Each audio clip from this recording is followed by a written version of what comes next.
as a routine in anything. Not me. Routine, discipline, yes. Routine is just a word that I don't like. Okay. I'm just saying me. You can like it. I'm talking about me, okay? I'm not saying you can't like routine, but I'm saying for me, when it comes to God, I always want to leave wiggle room and space for God to change it, to do something different, to say something different, to go a different way. Right. I want to leave. I don't want to be set on this is the way it is. I don't want to religiousize my prayer life. There's many, many times where the Lord will wake me up and speak to me and give me an instruction, give me a direction, give me a revelation. He just did it. He just did it. I was telling John Bernard how the Lord answered me and gave me a great deliverance. Okay. A great deliverance. One that I needed. But I had been seeking him all week for an answer in prayer. All week. So I was going after, you want to talk that intentionality? I was going after an answer. Because some people they need an answer. Somebody's listening today that needs an answer. That's hanging on our words right now because they have a situation going on in their life that they need an answer. I'm going to tell you what you do. This is what I did. I'm going to tell you what I did. But I did it because the Spirit spoke to me and told me, keep digging. Okay. Now, in my understanding of what digging is, that means it's a metaphor for seeking. Because when you're digging, you have a purpose. Correct. You have a goal in mind. Even if you're going to dump somebody in the hole. It's you go down 6 feet or whatever. Or you're looking for water. Or you're looking for diamonds. Or whatever your intention is. So he said, keep digging. So I thought, digging. Oh, that's Isaac. So I went and looked Isaac up because Isaac was digging those wells. Yes. Genesis 26. So what I did was I opened the scripture to Genesis 26 to the Isaac story. I went all the way. I went all the way to the beginning of his story when he was going to get his wife, which is a miraculous story. But the part that I saw where I could study and stop and really study was Genesis 26. Because Genesis 26 starts off, there was a famine. Boom. Now, God judges the nations through war, pestilence, and famine.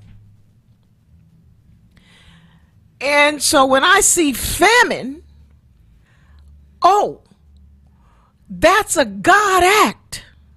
Even though it takes lives, and even though it shuts off the food supply. But when God uses famine, he's moving something along. See, he's moving the story along. He's forcing something. He's after something. Yeah. So there was a famine right after Abraham died.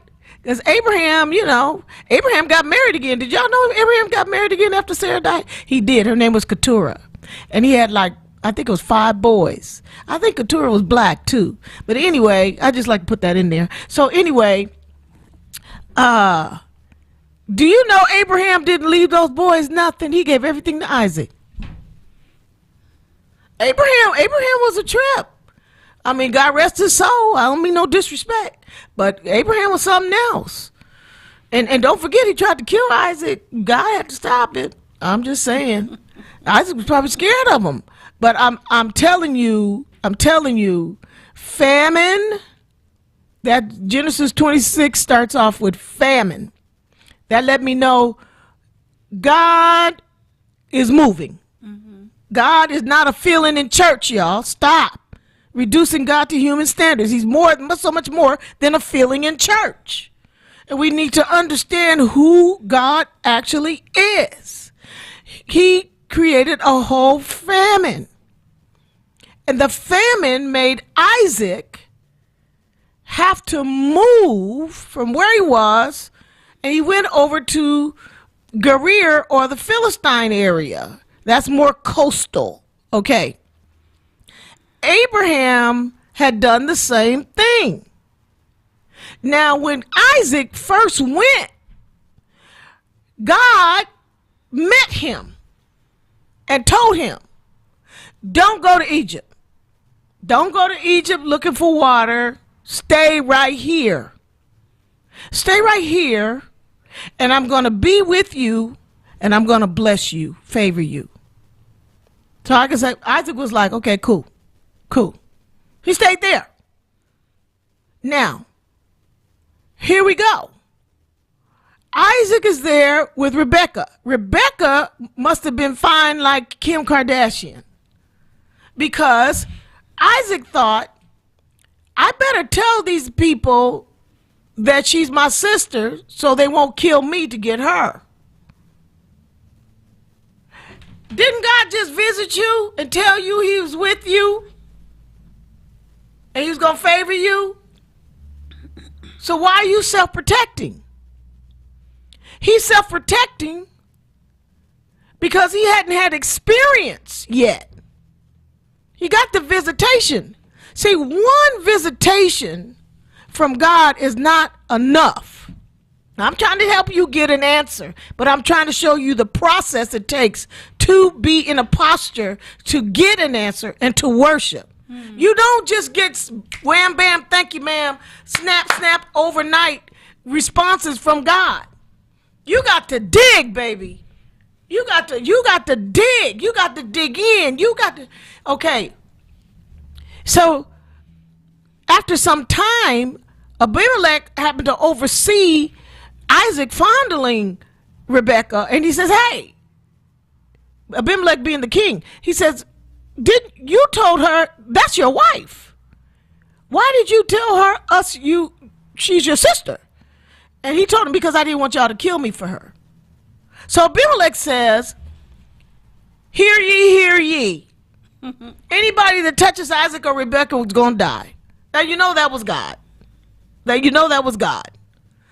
God did tell Isaac